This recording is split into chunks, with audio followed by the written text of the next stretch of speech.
Simphiwe ngona simbamba live kwi-breakfast eyondlayo ekuseni. Spike, morning. Manibulise kwebhutiza nakuwabonga abaphulaphuli bomhlobo wenene.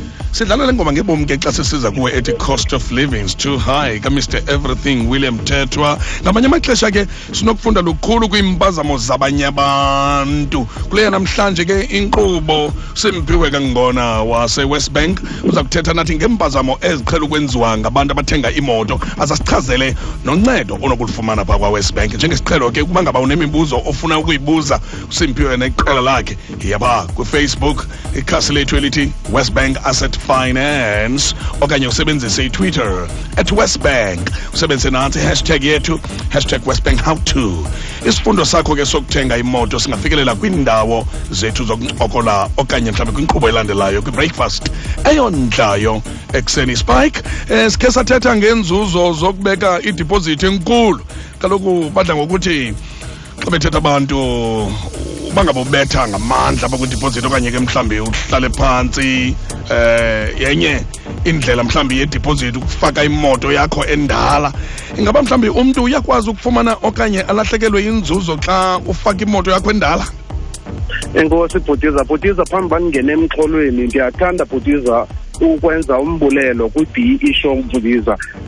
Abaphulaphuli bayafona bhutiza, abaphulaphuli bayabhala, siyabaphendula nalapha phakathi evekini bhutiza, ukutsho ke bale nkqubo inceda uluntu kakhulu bhutiza. Xa singena ke kwimpendulo bhutiza, ewe kunokwenzeka ukhawuleze wayifaka uphele ulahla inzuzo. Into eyenzekayo ke bhutiza, kunokwenzeka imoto yakho ingaphantsi kwexabiso lentengiso xa ucinga ngokuyifaka. Kunokwenzeka ukuba unetyala lemali-mboleko yale moto indala, kodwa ixabiso lokuthengisa le moto yakho endala alifiki kwixabiso letyala lemali lemboleko bhutiza. Into efuneka yenzekile ke bhutiza, loo nto ithetha into yokuba funeka ke umntu kwakhe ahlale alibhatala ityala. Kulapho ke xa ufake idipozithi ukwaziyo ke ukubhalansisa kakuhle bhutiza ixabiso lemoto kunye nemali oyityalayo ebhankini. Balulekile umcimbi wokuyiphatha kakuhle imoto le Spike, ngoba ndiyanqwena into yoba usixelele indlela abantu abafuna ukuthenga imoto banokugcina ngayo imoto zabo semgangathweni khona ukuze bangashiyeki umntu engumphawu ochutye walwahlwa. Bhutiza, kubaluleke kakhulu ukuba umntu ayinonophele imeko yenqwelo yakhe, ngakumbi xa umntu eyithathe ngetyala bhutiza. Ewe iWesBank inalo uncedo ukuze ungalahlekelwa zizinto ezithile kwaye ukhuseleke. Ufumana ukhuselo xa imoto yakho ifumene ident, ikrwelekile okanye imoshakelwe ngamavili. Uyakwazi ke nokukhusela idipozithi yakho oye wayifaka ngexesha ubuthenga ngayo imoto ukuze ibuyiselwe le dipozithi xa imoto ibiwe okanye ibe nengozi okanye ngayo okanye ingena kulungiswa emva kwexeshana elincinci bhutiza. Ukutsho ke bhutiza, ukunonophela inqwelo yakho bhutiza kubaluleke ngolona hlobo kuba naxa ufuneka uyifakile kuzawufuneka ke ngoku kwenziwe laa nto kuthiwa yi-evaluation, ivavanywe, unikwe ixabiso ngakumgangatho odibene nemoto leyo. Naba abanye bebhalile ke Spike kufacebook. Urithi Azamatlala yena ubhala kufacebook ebuza esithi zininzi i-insurance umntu anokhetha kuzo, imoto ibiza imali eninzi, ikunceda njani i-gap cover yakho? Abaqhubi ke khona abaqhubi mos abazinjubaqa, iza kunceda njani i-gap cover kubo? Enkosi bhutiza, wamhle kakhulu lo mbuzo kaRithi bhutiza. Makhe sithethe nge-gap cover nezinye indlela zokukhusela imoto yakho nemboleko mali yakho. I-gap cover bhutiza inamagama athile, abanye bayibiza ngokuba yi-top up, abanye bayibiza ngokuba yi-cover plus. Zihlawula imali etyalwa ebhankeni. Masenze umzekelo Mdange, ukuba imoto ayinakulungiswa ngenxa yengozi okanye ibiwe, inkampani ye-insurance iza kuhlawula ixabiso lemoto, ayihlawuli imali oyikolota ebhankini.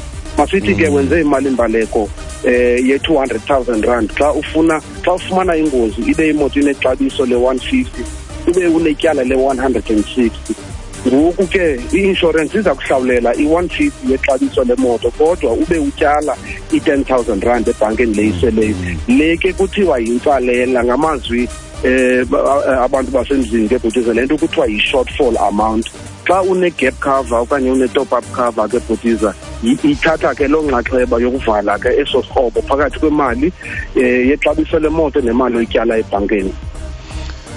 Uthe ke ukhe wathi ukhona i-insurance ezikhusela umqhubi wemoto. Kwenzeka ntoni xa umqhubi wemoto ekwingozi embi yemoto? Ngaba kukho i-insurance enokunceda ukunciphisa uxanduva lwezimali ezi okanye izimali buzikhankanya xa kunokwenzeka into engalindelekanga?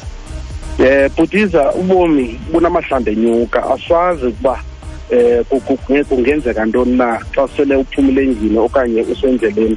Kubalulekile ke Tshawe ukuba uzikhusele ke wena nentsapho yakho ndawonye nabo bonke abantu abasendleleni ke. Masithi ingozi imbi kushiya ukhubazekile, uza kuthini? I-insurance yokukhubazeka, ukukhubazeka okwexeshana kuze kuhlawulwa izavenge zenyanga eziyoma kwinyanga ezintandathu. Ukukhubazeka kusisigxina kuza kuhlawula ityala ngokupheleleyo. Unzima xa kusweleka umlingane wakho okanye oxhomekeke kuwe. Ngaba kukho i-insurance yokusweleka? Ewe, ikhona Bhutiza. Ihlawula oko okutyalayo kwisivumelano semali. Usapho ke Bhutiza lwakho alusayi kulahlekelwa imoto xa kukho into eyenzeke kuwe. Insurance ye-retrenchment iyabhatala Bhutiza izavenge zemoto uyoma kwinyanga ezintandathu. Ayibhatali xa uziyekele uphangela okanye ugxothiwe emsebenzini Bhutiza. Zezo insurance ke zifumanekayo ke Bhutiza phantsi kwezo meko esisele sizikhankanyile. Spike, namhlanje siphathele iindaba ezitsho nco kamnandi kakhulu, ngakumbi ngeli xesha likaxakeka, ngoba ixesha lengozi lixesha likaxakeka. Ezinto usifundisa zona zinkulu kakhulu. Siyafuna ubulela kakhulu ngenxa yexesha. Siyafuna ukutsho sithi uSimphiwe kangibona ke uvela phaa kwaWesBank usincedile kakhulu. Sabona iimpazamo eziqhelekileyo ezenziwa ngabathengi beemoto, wasixelela indlela WesBank enokunceda ngayo ukuze ungabi naxhala ukuba kukho into nokwenzeka njengengozi kuwe. Ukuba uthenge imoto, wenza isigqibo esingesihle kwixesha elidlulileyo, yabelana ngebali lakho kwiphepha leFacebook elithi WesBank Asset Finance okanye kuTwitter @WesBank, itsho ihandle usebenzise ke #WesBankHowTo. Isifundo sakho sinokunceda omnye umlandeli okanye umphulaphula Umhlobo FM ukuba ngaba angenzi izimpazamo zifanayo naye. Kwinkqubo yethu elandelayo ke ethi #WesBankHowTo siza kuqwalasela imibuzo namabali eninawo nina baphulaphuli. uSimphiwe ke uza kube nicebisa ngezivumelwano zemali mboleko nokutyobela ke isivumelwano eso.